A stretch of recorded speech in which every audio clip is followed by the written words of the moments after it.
Hello all. Red సీలో submarine cables cut అవ్వడం వల్ల India, Pakistan, UAE, middle east కంట్రీస్లో ఇంటర్నెట్ స్లో డౌన్ జరిగింది.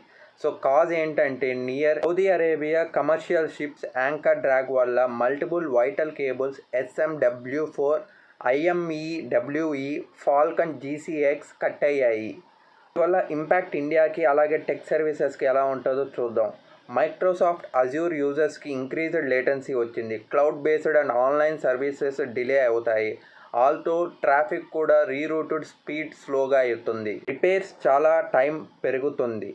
అలాగే వీక్స్ అనే కాదు మంత్స్ కూడా తీసుకోవచ్చు. డీప్ సీ ఆపరేషన్స్ కాంప్లికేటెడ్గా ఉండటం వల్ల లిమిటెడ్ స్కిల్డ్ షిప్స్ వెజల్స్ వల్ల సో ఇండియాకి అరౌండ్ 41% కూడా పార్షియలీ ఎఫెక్టెడ్గా ఉంటుంది.